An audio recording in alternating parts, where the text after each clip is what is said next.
What's your name? Apply. Okay, what's the price? Home try. Petrol এখানে 96 টাকা litre. হ্যাঁ আমাদের ওখানে 105 টাকা। তো কিসিমা ঢোকার আগে এখানে হয়েছে অ্যাক্সিডেন্ট। ট্রেনটার পেছনে নীল রঙের এই গাড়িটা ডান দিকে পড়ে গেছে ভাই। Finally we reached Hornbill festival.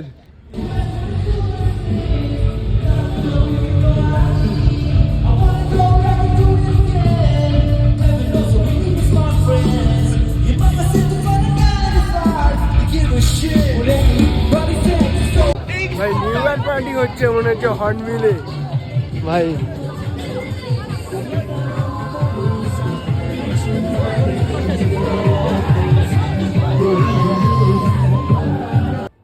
তো ফাইনালি আমাদের টেন্ট রেডি হয়ে গেছে এই যে ভাই। Welcome from Kolkata station. তো আমরা যাচ্ছি আজকে নাগাল্যান্ডে। আর পাত্রা আমাদের প্ল্যানটা হয়েছিল লাস্ট টাইম তোমরা যেটা দেখেছিলে, আমরা পুষ্কর ভিজিট করেছিলাম, ওখান থেকে আসার সময় আমাদের প্ল্যানটা হয়েছিল। তো পুরো জার্নিটা তোমাদের সাথে শেয়ার করবো। আর নাগাল্যান্ডের হর্নবিল ফেস্টিভ্যালটাকে তোমাদের সামনে দেখাবো, হর্নবিল ফেস্টিভ্যালটা কীরকম হয়। এই প্রথমবার কলকাতা স্টেশনে এসে তো ভাই আমি খুবই এক্সাইটেড। আর আমাদের ট্রেনও ঢুকে গেছে, কলকাতা টু সাইরাং এক্সপ্রেস। যে ট্রেনটা আমাদেরকে পরের দিন সকালের মধ্যে পৌঁছে দেবে গুয়াহাটি। আমাদের যেহেতু রিজার্ভেশন করা ছিল তাই জন্য আমরা আমাদের সিট খুঁজতে খুঁজতে আস্তে আস্তে ট্রেনে উঠে পড়ি এবং ট্রেনে উঠে ভেতরের দিকে ঢুকে যাই। ঢুকে আমি আমার সিটের ফেভারিট জায়গাটা পেয়ে যাই ভাই, যেটা হলো উইন্ডো সিট। এরপরে আমরা হর হর মহাদেবের নাম নিয়ে আস্তে আস্তে আমাদের জার্নি স্টার্ট করি এবং আমাদের ট্রেনটাও ছেড়ে দেয় ঠিক পারফেক্ট টাইমে 12:25-এ। তো আমরা জার্নি করছি 13125 সাইরাং এক্সপ্রেসে। আর এই ট্রেনটা আমাদেরকে সকাল 6টার সময় গুয়াহাটি পৌঁছাবে। আর এখন লাঞ্চ টাইম। তো আমরা এখন মোটামুটি দেবগ্রাম পার করলাম আর লাঞ্চ কমপ্লিট হয়ে গেছে আমাদের। তো এখন পার্টিরা পাওয়ার ন্যাপ নিচ্ছে এখানে। এই দেখো ভাই, ঠিক আছে? এই হলো অবস্থা, ঘুমাচ্ছে সব। আমি জেগে আছি, এখন দেবগ্রাম পার হচ্ছে আর আমিও একটু পরে রেস্ট নেবো। এখন একটু জেগে আছি ভিডিও করার জন্য। আর সিনারিটা খুব সুন্দর লাগছে, ঠিক আছে? একটু পরেই সানসেট হয়ে যাবে, দেন তো মোটামুটি আমরা লাঞ্চ কমপ্লিট করে নিয়েছি। লাঞ্চ কমপ্লিট করে এখন জার্নি করছি। আর কিছুক্ষণ পরেই সন্ধ্যে হয়ে যাবে, ঠিক আছে? তো তখন সূর্যটা অস্ত যাবে, তখন আকাশটা তোমাদেরকে দেখাবো। আর একটু ঘুমিয়ে নিই ভাই, দেন পরে তোমাদের সাথে কথা হচ্ছে।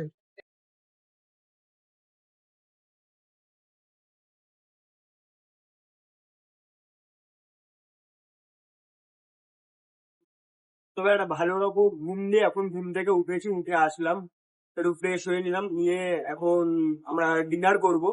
আর নিউ জলপাইগুড়ি স্টেশন ঢুকছে সকালে মোটামুটি 7টার মধ্যে ট্রেন আমাদের গুয়াহাটি পৌঁছে দেবে। দেন ওখান থেকে পরের জার্নিটা তোমাদেরকে দেখাবো। আর আজকে রাতে বেশিক্ষণ জাগবো না, তো ডিনারটা করে তাড়াতাড়ি ঘুমিয়ে পড়ি, সকালে তোমাদের সাথে দেখা হচ্ছে। এই ট্রেনটা বাগডোগরা হয়ে আছে, কারণ লাইনের একটু প্রবলেমের জন্য আমরা বাগডোগরা হয়ে আসি। আর ভাই বাগডোগরা এসে ট্রেনটা অনেকক্ষণ দাঁড়িয়ে থাকে এবং ট্রেনটা লেট হয় প্রচুর। মোটামুটি ঘন্টা দেড়েক লেট করার পর আমাদের ট্রেন এখন আস্তে আস্তে পৌঁছে যায় শিলিগুড়ি। এরপরে আমরা যাবো এনজিপি। কিন্তু এনজিপি আর কি যাবো ভাই, ট্রেনটা হয়ে গেল হঠাৎ করে 2 ঘন্টা লেট। টাইম ছিল ভাই 9টার সময় এনজিপিতে ঢোকার, আর ট্রেনটা ঢুকলো ঠিক 11টারও পরে ভাই। তো এখন আমরা আছি নিউ জলপাইগুড়ি স্টেশনে। আর আমাদের ট্রেন মোটামুটি ঘন্টাখানেক লেট আছে। আর দেখো বড় লোক যে জোম্যাটো করেছে ভাই, গরিব আমরা, গরিব দেখো বিস্কুট বিস্কুট ফিস্কুট খাচ্ছি। হ্যাঁ, বড় লোক জোম্যাটো করে খাচ্ছে দেখুন কিছু। এরপরে ভাই মোটামুটি 30 থেকে 40 মিনিট ট্রেনটা একই জায়গায় দাঁড়িয়ে থাকে। তারপরে আমরা নিউ জলপাইগুড়ি স্টেশন থেকে বাই বাই করে পেরিয়ে যাই আস্তে আস্তে। আর ট্রেনটা যেদিক থেকে এসছে সেদিকেই যাচ্ছিল ভাই। তো আমাদের তো প্রথমবার ভয় চলে এসেছিল যে আমরা কি আবার বাড়ির দিকে চলে যাচ্ছি। তারপরে বুঝলাম যে না, ট্রেনটা ইঞ্জিন চেঞ্জ করেছে, উল্টো দিকে ইঞ্জিন লাগিয়েছে আর গুয়াহাটি যাওয়ার জন্য অন্য লাইনে যেতে হবে। তাই জন্য ট্রেনটা আবার এই দিকে যাচ্ছে, গিয়ে এখান থেকে লাইন ক্রস করে নেবে। আর তোমাদের সাথে দেখা হচ্ছে সরাসরি কালকে সকালে ভাই। The next day.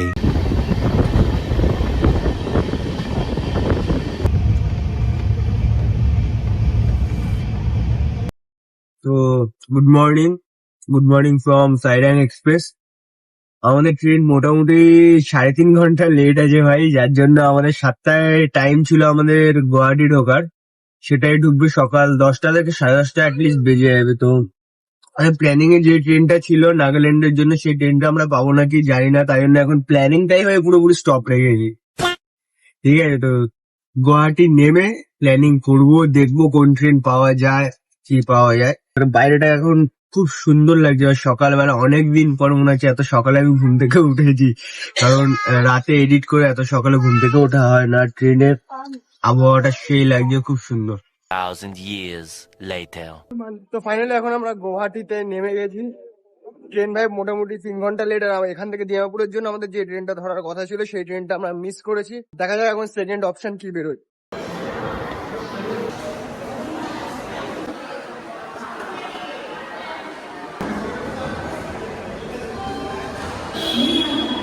তো ট্রেন মিস হয়েছে, বাট কিছু করার নেই, সেকেন্ড অপশন খুঁজতে হবে। আর আমরা এখন এসছি এখানে ব্রেকফাস্ট করতে। ওই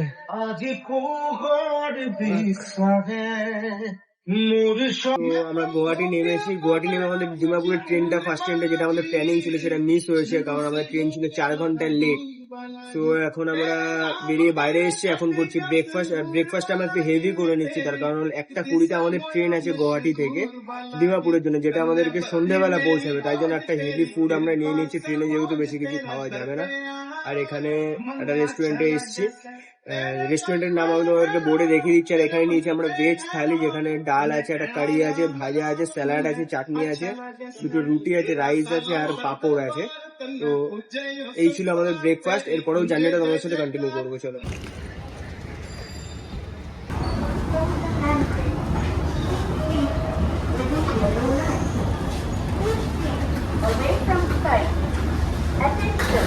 আমরা গেছিলাম একটু জল ভরতে, জল ভরে আমরা দিমাপুরের ট্রেনে উঠবো। দিমাপুরের ট্রেন আসবে 1টা 20-তে।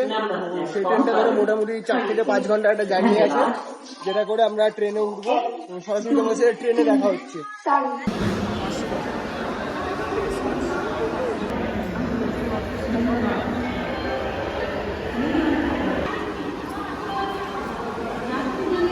বল বল।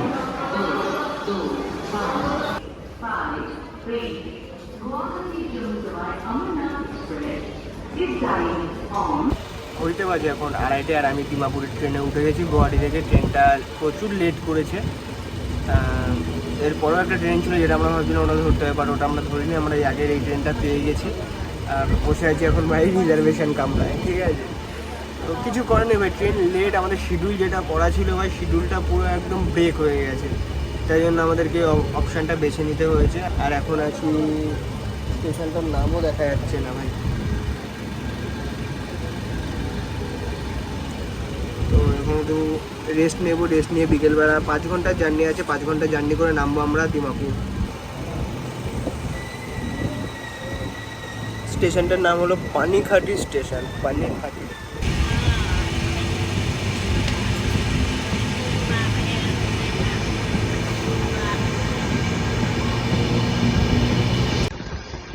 জার্নি হচ্ছে এখন গুয়াহাটি টু দিমাপুর। ভাই এমনি আমরা লেট পৌঁছতে পৌঁছতে মোটামুটি মনে হচ্ছে রাত হয়ে যাবে।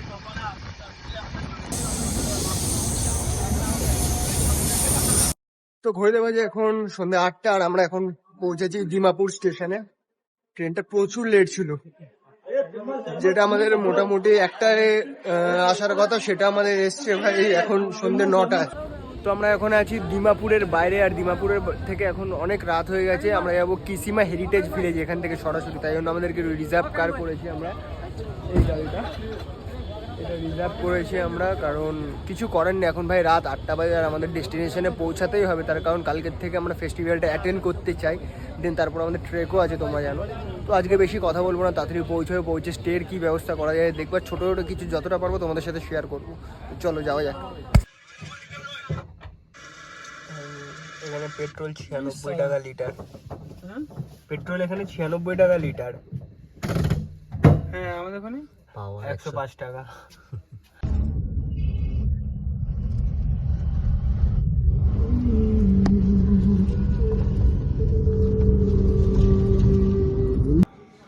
হ্যালো, এখন বাজে ঘড়িতে মোটামুটি 9:05 আর রাতের অন্ধকারে ভাই আমি এতদিন পাহাড় দেখেছি রাস্তায় কিন্তু কোনোদিন রাতের পাহাড় এরকমভাবে দেখিনি, রাতে পাহাড় এরকমভাবে জার্নি করিনি।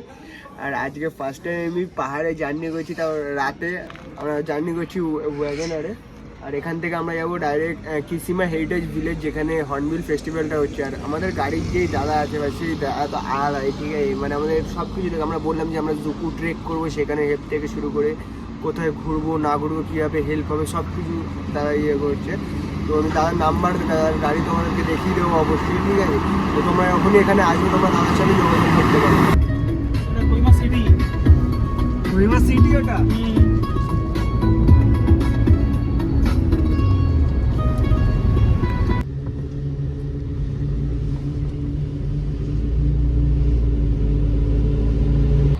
কিসিমা ঢোকার আগে এখানে হয়েছে অ্যাক্সিডেন্ট।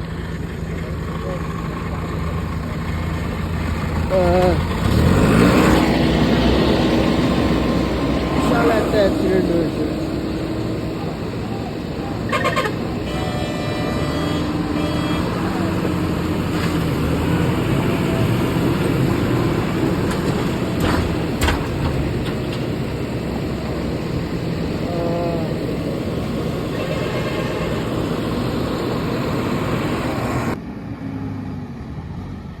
এই যে পেছনে একটা গাড়ি দেখতে পাচ্ছি, এই ট্রেনটার পেছনে নীল রঙের এই গাড়িটা ডান দিকে পড়ে গেছে ভাই, তারা জুম করে দেখাচ্ছে। এই গাড়িটা ডান দিকে পড়ে গেছে, অ্যাক্সিডেন্ট হয়ে যাচ্ছে, তাই জন্য পুরো এখন জ্যাম ভাই। এখানে পর পর আমাদের গাড়ি থেকে শুরু করে লরি ফরি সব দাঁড়িয়ে আছে। One eternity later. তো ভাই ভাই ভাই finally we reached Hornbill Festival. ও ভাই বলে বোঝাতে পারবো না এই জিনিসটা। আমি মানে এখন বাজে মোটামুটি 11:30 আর আমরা এসেছি এখানে হর্নবিল ফেস্টিভ্যালে।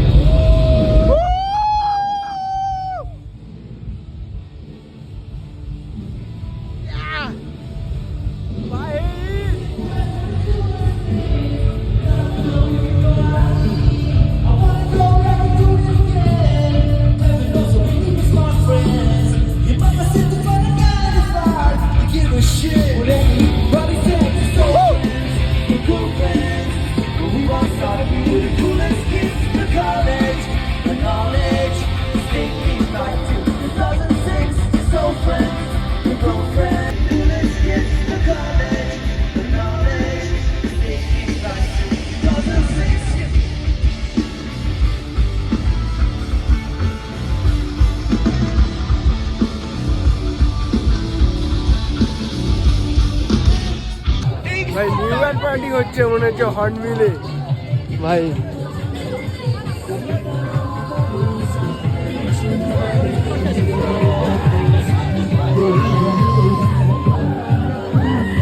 তো ফাইনালি আমরা টেন্ট করার একটা জায়গা পেয়ে গেছি। এখানে আমরা আজকে টেন্টটা করব।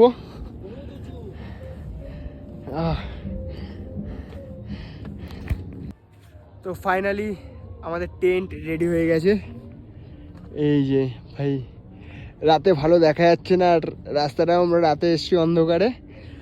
সকালবেলা এখান থেকে ভিউটা কীরকম তোমাদেরকে অবশ্যই দেখাবো। এখান থেকে কিন্তু পাহাড়টা পুরো একদম সেই লাগছে, কারণ ওই দিকের পাহাড়গুলো তো দেখতে পাচ্ছ যে আলো জ্বলছে ভাই। আর এই যে টেন্ট এরকম বেরোলো একজন টেন্ট থেকে, তো আলাদাই একটা অ্যাডভেঞ্চার পুরো। তো এখন আমরা আছি টেন্টে, এখানে আছে অতনু, ওকে দেখা যাচ্ছে না অন্ধকারে, ঠিক আছে, হাত দেখতে পাচ্ছ ভুতুরে হাত। তো ব্যাপারটা হলো অনেকটা জার্নি করে এসেছি, মোটামুটি যতটা পেরেছি তোমাদেরকে দেখানোর চেষ্টা করেছি। আর কালকে থেকে আসল ব্লগটা শুরু হবে, তোমাদেরকে হর্নবিল ফেস্টিভ্যাল দেখাবো, ডিজিকো ভ্যালি ট্রেক করবো। আর আজকে ভাই অনেক রাত হয়ে গেছে, এখনই বাজে রাত 1টা। দিন সকালে তাড়াতাড়ি উঠতে হবে আমাদেরকে, উঠে আবার কিন্তু ব্রেকফাস্ট করে আবার এগুলো সব গুছিয়ে বেরোতে হবে। তো আজকে তাড়াতাড়ি ঘুমিয়ে পড়বো। আজকের ভিডিওটা এই অবধি। যদি তোমাদের ভিডিওটা ভালো লেগে থাকে অবশ্যই ফলো করো। আর ভালো তো অবশ্যই লেগেছে ভাই। ডিয়ার ভিশন নাগাল্যান্ডে এসছে কিন্তু কলকাতার থেকে, তো কলকাতার জন্য এক ফলো তো বানতে হয়। আর ভিডিওটা প্লিজ শেয়ার করে দাও ভাই লোক। টাটা।